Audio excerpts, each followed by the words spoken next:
Hey guys, this is Giselle Juarez. I played at the University of Oklahoma. I just finished my career there.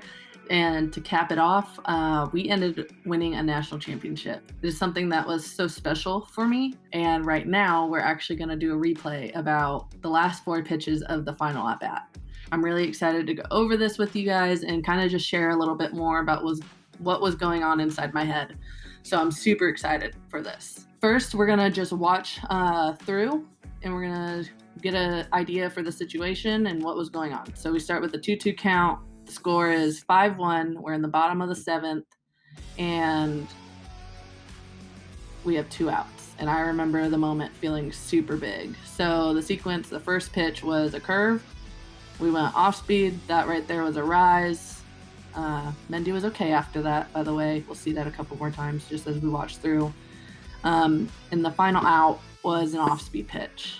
Something so amazing, and seeing that again, man, it doesn't seem real. It feels like a dream, just watching. So this time we're going to watch through and we're going to look at my release. So something that's really huge for me is my release point. As pitchers with different pitches, you got to sell it a little bit, right? So we have to have really good release, and try to get similar releases in order to be deceptive, okay? So we're going to go back. We're going to look at the first one. The first pitch was a curve, okay? So something I really like, okay, is as I go through here, this is about where I'm releasing, right? So as you can see, my shoulders and my leg are stacked against each other, okay? So we're stacked here, and then as I go through, if I were to go through the middle of my braid that my catcher does, one of my catchers does, you have this angle, right? So this angle right here, this is showing that I'm against my front side, okay? The pink line. The blue line is showing how I'm stacked. My shoulder is stacked on top of my front leg. This is super important just to help create whip for your arm. That's something that our coach really tried to work on with us, and I think it really started making a huge difference. So it was a good pitch. It was a little, I will say, it was a little middle for my liking. So she pulls this down to the first base side. My catcher's set up outside, okay? So it was supposed to be a curveball outside. And as you can see, it was not outside. It was a little inside. So I crossed my catcher up there. But from there on, I tried to work really hard just to get the ball off the plate, especially with the 2-2 count, but still trying to keep it close enough that I don't throw balls and get into a 3-2 count, okay? So let's watch that. This is, I believe, an off speed. I've been talking to my catcher, Kinsey Hansen, and we kind of went over it, okay? Again, let's back this up just a little bit, okay? Again, same thing.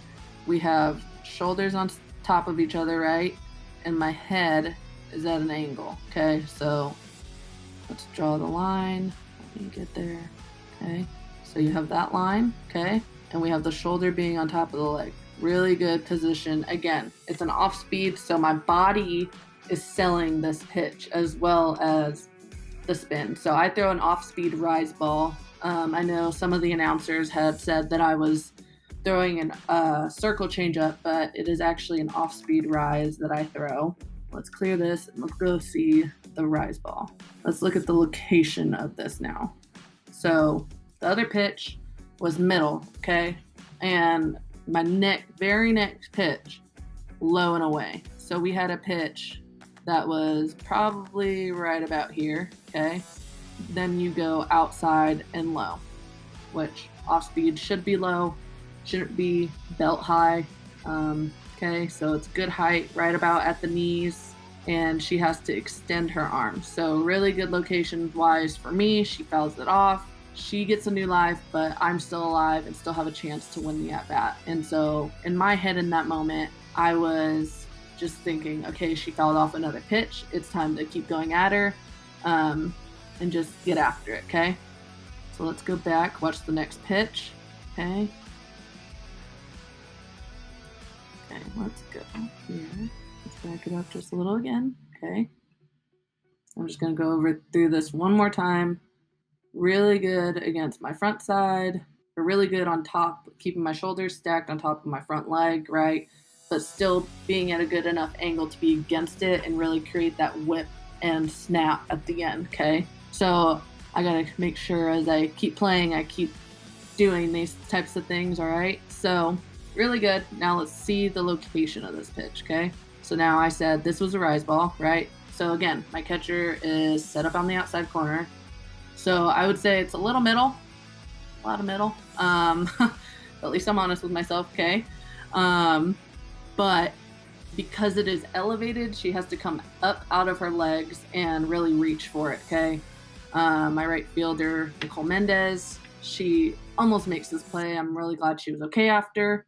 I remember in that moment, actually, like the whole crowd, like just kind of like froze, right? But I mean, I was like, all right, Mendy just went all out for me. It's time, like, let's finish this game, okay? So this very last pitch, I remember thinking, like, go after her, right? I could hear the crowd. Oh man, I like get chills thinking about it. I was hearing everybody, but nothing at the same time. It's kind of sounds weird, but it's true. Like it all just sounded like noise. But it was the loudest I think I've ever heard the Women's College World Series, and it was amazing. So the last pitch, the final pitch, was a off speed. My off speed rise again. Same thing. Good shoulder and leg, good angle, okay.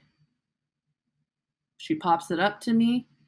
Once I caught it and I saw Hanson running at me, I was like, we did it. So it was just a really awesome feeling. Just a little bit about me and my pitching. It's kind of cool to go over my own thing, but I'm really excited and really grateful that I got the opportunity to do this and show you guys some of the things that I focus on when I'm pitching.